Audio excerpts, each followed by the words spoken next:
ഈ കട്ടുകളും ഈ കോൺട്രവേഴ്സികളും എമ്പുരാൻ എന്ന ബിലോ ആവറേജ് സിനിമയെ കൊളോസൽ നഷ്ടത്തിൽ നിന്ന് രക്ഷിക്കാനുള്ള ഒരു brilliant meticulously crafted marketing strategy ആണോ? ശരിക്കും ഈ ഫോഴ്സ് സെൻസർഷിപ്പ് കോൺട്രവേഴ്സി കാരണം ഗുണം ഉണ്ടായത് ആർക്കാണ്?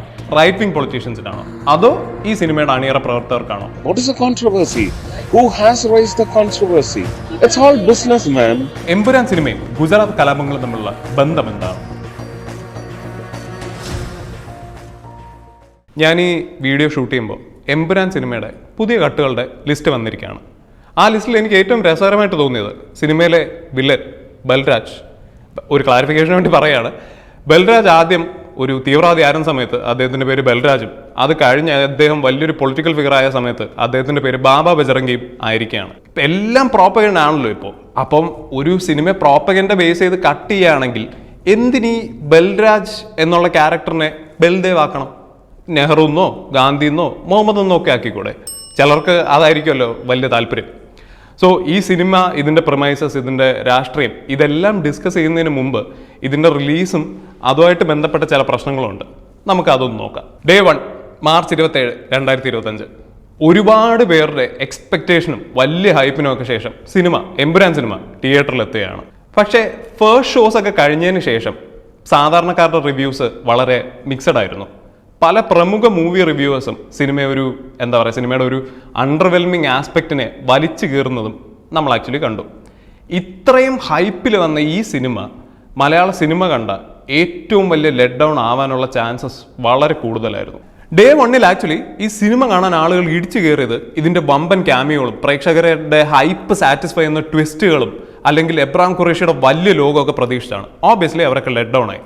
പക്ഷേ ഡേ 2 3 ആയപ്പോൾ ഈ ലെറ്റ് ഡൗൺസിനെ പറ്റി സംസാരിക്കാതെ ആരോ എവിടെ ഇരുന്നോ അങ്ങ് തീരുമാനിച്ചു ഈ സിനിമയുടെ ലെറ്റ് ഡൗൺസ് അല്ല, ഇതിൻ്റെ ആൻറ്റി ഹിന്ദുത്വ രാഷ്ട്രീയം, ആ പ്രോപ്പഗൻഡയെ പറ്റി സംസാരിക്കണമെന്ന്. ഞാനോ നിങ്ങളോ ഈ സിനിമയ്ക്ക് ടിക്കറ്റ് എടുത്ത് ഇതൊരു പൊളിറ്റിക്കൽ സിനിമ ആണെന്ന് വിചാരിച്ചിട്ടല്ല. ഇതിൻ്റെ മേക്കേഴ്സ് ഇതിനെ മാർക്കറ്റ് ചെയ്തതും ഒരു പൊളിറ്റിക്കൽ സിനിമയായിട്ടല്ല. പക്ഷേ ഇതിൻ്റെ പൊളിറ്റിക്കൽ ആംഗിൾ അല്ലെങ്കിൽ ഇതിൻ്റെ പൊളിറ്റിക്കൽ പ്രോപ്പഗൻഡാസ് എന്ന് ചിലർ വിളിക്കും, അത് വലിയ രീതിയിൽ ചർച്ചയായി. ചിലപ്പോൾ മക്കളെ ഒരുപക്ഷെ ഇതായിരിക്കും ഒരു മേക്ക് ബിലീഫ് അല്ലെങ്കിൽ മൂവി മാജിക്. സോ ഈ ആംഗിളുകൾ ഇപ്പോൾ വലിയ തോതിൽ ചർച്ചയായിക്കൊണ്ടിരിക്കുകയാണ്. ശരിക്കും ഇത് ആരാണ് തീരുമാനിച്ചത്? ഈ സിനിമയെ പറ്റിയുള്ള ചർച്ചകൾ ഈ രീതിയിൽ നീങ്ങണം അല്ലെങ്കിൽ ഈ രീതിയിൽ പോകണമെന്ന്. പിന്നീട് നമ്മൾ കേൾക്കുന്നത് ഈ സിനിമയ്ക്ക് ഒരു 17 കട്ട്സ് ഉണ്ടാവും. ഏതാണ്ട് 30 മിനിറ്റോളം വരുന്ന കോണ്ടന്റ് ഈ സിനിമയിൽ നിന്ന് വെട്ടിമാറ്റപ്പെടും. ഫസ്റ്റ് ഡേയിൽ വന്ന വളരെ ലാക്ലസ്റ്റർ പ്ലോട്ട് കാരണം ഉണ്ടായ റിവ്യൂസ്, അതായത് വളരെ മിക്സഡ് ആയിട്ടുള്ള റിവ്യൂസ് കാരണം തിയേറ്റർ എംപ്റ്റി ആവുന്ന ഒരു അവസ്ഥയിലേക്ക് എത്തി. ആ അവസ്ഥയിൽ നിന്ന് മാറി പെട്ടെന്നൊരു സഡൻ സർജ് ഓഫ് വ്യൂവർഷിപ്പ് ഈ സിനിമയ്ക്ക് ഉണ്ടാവുകയാണ്. ഈ കട്ടുകൾ വരുന്നതിന് മുമ്പ് ഈ സിനിമ കാണണം എന്നുള്ള ആഗ്രഹം കൊണ്ട് ആളുകൾ തിയേറ്ററിലേക്ക് ഇടിച്ചു കയറുകയായിരുന്നു. ശരിക്കും എൻ്റെ ചോദ്യം ഇതാണ്, ഈ കട്ടുകൾ അല്ലെങ്കിൽ ഈ ഫോഴ്സ് സെൻസർഷിപ്പ് ആരാണ് ആവശ്യപ്പെട്ടത്? സെൻട്രൽ ഗവൺമെന്റ് ആണോ?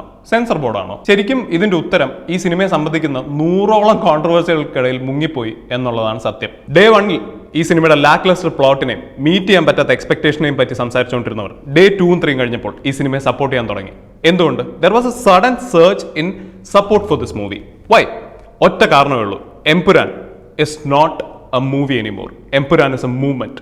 Empuraan is a statement. Empuran is a statement against oppression. Empuran is a statement against fascism. And Empuran is a statement to all those filmmakers who want to stand up for themselves. ശരിക്കും ഈ force censorship controversy കാരണം ഗുണം ഉണ്ടായത് ആർക്കാണ്? Right wing പൊളിറ്റീഷ്യൻസിനാണോ അതോ ഈ സിനിമയുടെ അണിയറ പ്രവർത്തകർക്കാണോ? Screwing up the psyche of the people and making money. That's all. വളരെ വിചിത്രമായിട്ടാണ് ഈ സെൻസർ അനുകൂലികൾ പെരുമാറുന്നത്. സിനിമയിൽ കൊടുത്ത നന്ദി വാങ്ങിയതിനു ശേഷം വേണ്ടെന്ന് പറയുക, പറഞ്ഞ കാര്യങ്ങൾ തന്നെ മാറ്റി പറയുക. സിനിമ തിയേറ്ററിൽ ഫസ്റ്റ് ഡേ ഫസ്റ്റ് ഷോ കണ്ട് താഴാത്ത രോമവുമായി ഡയറക്ടർ സൂപ്പറാണെന്ന് അഭിപ്രായം പറഞ്ഞിട്ട് ആ സിനിമ ഒന്നുകൂടി കാണാൻ ഐമാക്സിൽ പോകുന്ന വഴി കാറിലിരുന്ന് അയ്യോ ഞാനൊരു രാജ്യസ്നേഹിയാണേ എന്ന് ഓർത്തിട്ട് ആ പറഞ്ഞ അഭിപ്രായം മാറ്റി പറയുക. പൃഥ്വിരാജ് വേറെ ലെവല്. കാരണം അവനൊക്കെ ഭാഗ്യവാനാണ്, ഇങ്ങനെ ഒരു പടമൊക്കെ ചെയ്യാൻ പറ്റും. ജനങ്ങളുടെ വികാരങ്ങളെ മാനിച്ചുകൊണ്ടായിരിക്കണം ഒരു സിനിമ പുറത്തിറക്കുന്നത്. മോഹൻലാലിനെ മാത്രം അക്യൂസ് ചെയ്തിട്ട് അതിൽ പോകുന്നതിന് പൃഥ്വിരാജ് എന്നുള്ള ഡയറക്ടറും ഇത് നോക്കേണ്ടതായിരുന്നു. ഇവരെയൊക്കെ ആരോ കാര്യമായിട്ട് വിളിച്ച് പേടിപ്പിച്ചിട്ടുണ്ട് എന്നാണ് എൻ്റെ വിശ്വാസം. സോ ഈ കട്ടുകളും ഈ കോൺട്രവേഴ്സികളും എമ്പുരാൻ എന്ന ബിലോ ആവറേജ് സിനിമയെ മാർക്കറ്റ് ചെയ്ത് മുകളിലേക്ക് കയറ്റി അതിൻ്റെ പ്രൊഡ്യൂസറെ ഒരു കൊളോസൽ നഷ്ടത്തിൽ നിന്ന് രക്ഷിക്കാനുള്ള ഒരു brilliant meticulously crafted marketing strategy ആണോ?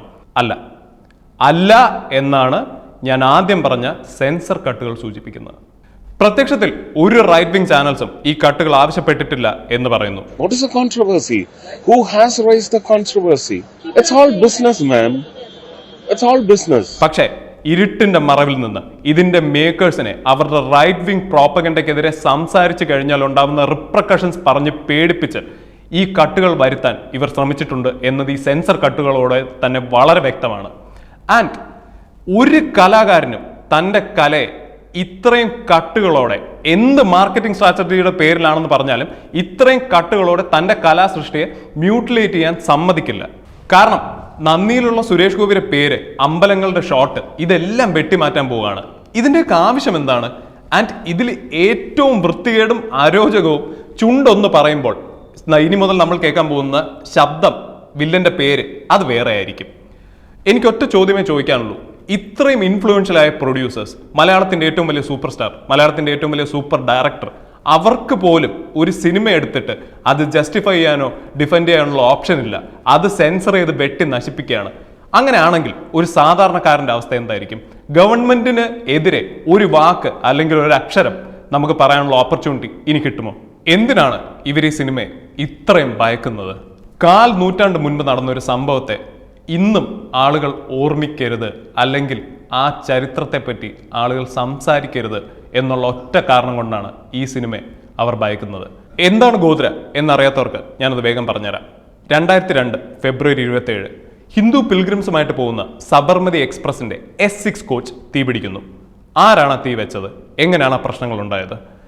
So official report say that ആ സ്റ്റേഷനിലെ ലോക്കൽ മുസ്ലിം വെൻഡേഴ്സും ആ ട്രെയിനിലുണ്ടായിരുന്ന ചില പിൽഗ്രിംസുമായിട്ടുള്ള ഒരു വാക്കുതർക്കം അല്ലെങ്കിൽ അങ്ങനെ ഉണ്ടായ ചില പ്രശ്നങ്ങൾ കാരണമാണ് പെട്രോൾ മുക്കിയ തുണികൾ ആ കോച്ചിന്റെ അകത്തേക്ക് എടുത്തെറിഞ്ഞ് തീ വെച്ചതാണ് എന്ന് പറയുന്നു. 2004 റെയിൽവേ മിനിസ്ട്രി അപ്പോയിന്റ് ചെയ്ത UC ബാനർജി കമ്മിറ്റിയാണ് പറഞ്ഞത് ആ ട്രെയിനിന്റെ കോച്ചിന് തീ വെച്ചതല്ല, അത് ആ തീ അകത്തുനിന്ന് തന്നെ ഷോർട്ട് സർക്യൂട്ട് കാരണം വളരെ സ്വാഭാവികമായിട്ടുണ്ടായതാണെന്ന്. എന്നാൽ പിന്നീട് വന്ന നാനാവതി കമ്മീഷന്റെ റിപ്പോർട്ട് അനുസരിച്ചാണ് 31 പേരെ കോടതി ഈ കേസിൽ ശിക്ഷിക്കുന്നത്. നാനാവതി കമ്മീഷന്റെ റിപ്പോർട്ട് അനുസരിച്ച് ഈ ട്രെയിനിന്റെ കോച്ചിന് തീ ഇട്ടതാണ്, തീ പിടിച്ചതല്ല. പിന്നെ ഈ സബർമതി എക്സ്പ്രസിലെ ഇൻസിഡന്റ് കഴിഞ്ഞ് പിന്നെ ഉണ്ടായ മുസ്ലിംസിനെ ടാർഗറ്റ് ചെയ്തുള്ള കമ്മ്യൂണൽ വയലൻസ് ആണ് ഇന്ന് ഗുജറാത്ത് റൈറ്റ്സ് എന്ന് പറഞ്ഞ് നമ്മൾ അറിയുന്നത്. ഏതാണ്ട് 1000-ഓളം പേര് മരിക്കുകയും നിരവധി ആളുകൾ അനാഥരാവുകയും പരിക്കുപറ്റുകയും ഒക്കെ ചെയ്തൊരു സംഭവമാണത്. ഇന്ത്യൻ ചരിത്രത്തിലെ തന്നെ ഏറ്റവും കറുത്ത അധ്യായങ്ങളിൽ ഒന്നാണ്. അന്ന് ഈ റയറ്റ്സ് ഓർക്കസ്ട്രേറ്റ് ചെയ്തതിന് ഗുജറാത്ത് ഗവൺമെന്റിന്, BJP ലെഡ് ഗുജറാത്ത് ഗവൺമെന്റിന് പങ്കുണ്ട് എന്ന് വരെ കേട്ടിരുന്നു. അന്നത്തെ ഗുജറാത്ത് മുഖ്യമന്ത്രിയും ഇന്നത്തെ ഇന്ത്യയുടെ പ്രധാനമന്ത്രിയുമായ നരേന്ദ്രമോദിക്കെതിരെ പോലും വിരൽ ചൂണ്ടപ്പെട്ടിരുന്നു. ഇന്ന് ഇന്ത്യയുടെ ഡിപ്ലോമാറ്റിക് റിലേഷൻസും അമേരിക്കയിലെ പ്രസിഡന്റുമായിട്ടുള്ള നരേന്ദ്രമോദിയുടെ ബന്ധമൊക്കെ നമ്മൾ ഘോരം പറയുന്നുണ്ട്. പക്ഷേ അന്ന് അമേരിക്ക നരേന്ദ്രമോദിക്ക് ഒരു വിസ ബാൻ വരെ ഏർപ്പെടുത്തിയിരുന്നു. എന്നാൽ എമ്പുരാൻ സിനിമയും ഗുജറാത്ത് കലാപങ്ങളും തമ്മിലുള്ള ബന്ധം എന്താണ്? സിനിമ തുടങ്ങുമ്പോൾ നമ്മൾ കാണുന്നത് ഒരു ട്രെയിൻ കത്തിയമരുന്നതാണ്. അത് കഴിഞ്ഞ് ഇന്ത്യ 2002 എന്നും നമ്മൾ കാണുന്നുണ്ട്. ഈ കാർട്ട് ഇനി സിനിമയിൽ ഉണ്ടാവില്ല, അത് മാറ്റി a few years ago എന്നാക്കാൻ പോവുകയാണ്. പിന്നെ ആ ഫ്ലാഷ് ബാക്ക് സീനിൽ നമ്മൾ കാണുന്നത് നമ്മുടെ വില്ലൻ ബൽരാജ്, അഥവാ പിൽക്കാലത്ത് ബാബ ബജറംഗി, മുസ്ലിം കമ്മ്യൂണിറ്റിയിലുള്ള ചിലരോട് എടുക്കുന്ന എക്സ്ട്രീം വയലൻസ് ആണ്. പ്രഗ്നൻ്റായ സ്ത്രീകളെ പോലും വെറുതെ വിടാതെ, കുട്ടികളെ പോലും വെറുതെ വിടാതെ അവരെല്ലാം കൊന്നൊടുക്കുന്നതാണ് പിന്നെ നമ്മൾ കാണുന്നത്. ഈ Baba Bajrangi is a direct parallel to Babu Bajrangi. 97 മനുഷ്യരുടെ, മുസ്ലിം എന്ന് ഞാൻ പറയുന്നില്ല, 97 മനുഷ്യരുടെ മരണത്തിന് ഉത്തരവാദിയായ കൊലയാളി. ഈ കൊലയാളിയുടെ പേര് വെട്ടണം, ഈ കൊലയാളിയുടെ അട്രോസിറ്റീസ് സിനിമയിൽ കാണിക്കരുത് എന്നൊക്കെ പറഞ്ഞാണ് ചില റൈറ്റ് വിംഗ് ഗ്രൂപ്പ്സ് ഇപ്പോൾ അലമുറയിടുന്നത്. വയലൻസ് അഗൈൻസ്റ്റ് വുമൺ എന്ന ലേബലിൽ ഒരു പ്രഗ്നന്റ് സ്ത്രീയെ എക്സ്ട്രീമിസ്റ്റ് ഗ്രൂപ്പുകൾ ഗ്യാങ് റേപ്പ് ചെയ്ത് കൊല്ലുന്ന സീൻ നിങ്ങൾ സിനിമയിൽ നിന്നെടുത്ത് മാറ്റിയാലും ബിൽക്കിൻസ് ബാനുവിനെ പോലുള്ളവരെ ഗ്യാങ് റേപ്പ് ചെയ്ത കഥ എന്നെ പോലുള്ളവർ ഇനിയും ലോകത്തോട് വിളിച്ചു പറയും. മുരളീഗോപി കുറച്ചു കാലം മുന്നേ ഒരു പൊതു സദസ്സിൽ പറഞ്ഞ കുറച്ച് വാചകങ്ങൾ ഞാൻ ഓർക്കുകയാണ്. സെൻസറിംഗ് എന്ന് പറയുന്നത് ഒരു ആൻറ്റി ഡെമോക്രാറ്റിക് പ്രോസസ്സാണ്. നമ്മളൊരു ഡെമോക്രാറ്റിക് കൺട്രി ആണെന്ന് പറയുമ്പോഴും നമ്മൾ സ്വാതന്ത്ര്യേതര ഇന്ത്യയെക്കുറിച്ച് നോക്കുകയാണെങ്കിൽ ഏറ്റവും കൂടുതൽ സെൻസർഷിപ്പ് ഉള്ളൊരു രാജ്യമാണ് ഇന്ത്യ. ഇത് ശരിക്കും ഡിക്റ്ററ്റോറിയൽ കൺട്രീസിലുള്ള പോലെയുള്ള സെൻസർഷിപ്പാണ്. ആൻഡ് സെൻസർഷിപ്പിൻ്റെ റൂൾസ് എന്ന് പറയുന്നത് അന്നന്ന് അപ്പോൾ ഭരിക്കുന്ന ഭരണ പാർട്ടികളുടെ ഒരു ആമായിട്ടാണ് ഇത് വർക്ക് ചെയ്യുന്നത്. ഇന്ത്യ വേൾഡ്സ് ബിഗസ്റ്റ് ഡെമോക്രസി, അതിപ്പോഴും പേപ്പറിൽ മാത്രമേ ഉള്ളൂ. ഇവിടെ പുസ്തകങ്ങൾ, സിനിമകൾ, എന്തിന് ആളുകളുടെ ചിന്തകൾ വരെ സെൻസർ ചെയ്യും. ഒരു പ്രത്യേക അജണ്ടയ്ക്കെതിരെ സംസാരിച്ചാൽ അവർ പിറ്റേ ദിവസം തൊട്ട് ജിഹാദിയാണ് അല്ലെങ്കിൽ അർബൻ നക്സലാണ്. ഈ വീഡിയോയിൽ പറഞ്ഞ കാര്യങ്ങൾ കൊണ്ട് നാളെ ഞാൻ ജിഹാദിയോ അർബൻ നക്സലോ ഒക്കെ ആയിക്കഴിഞ്ഞാലും എനിക്ക് വിരോധമില്ല. പക്ഷേ ഞാൻ ഒന്ന് ഓർമ്മിപ്പിക്കട്ടെ, ഈ രാജ്യം ആരുടെയും ബാക്കി നിങ്ങൾ ഊഹിച്ച് പൂരിപ്പിച്ചെടുത്തോളൂ. Thank you.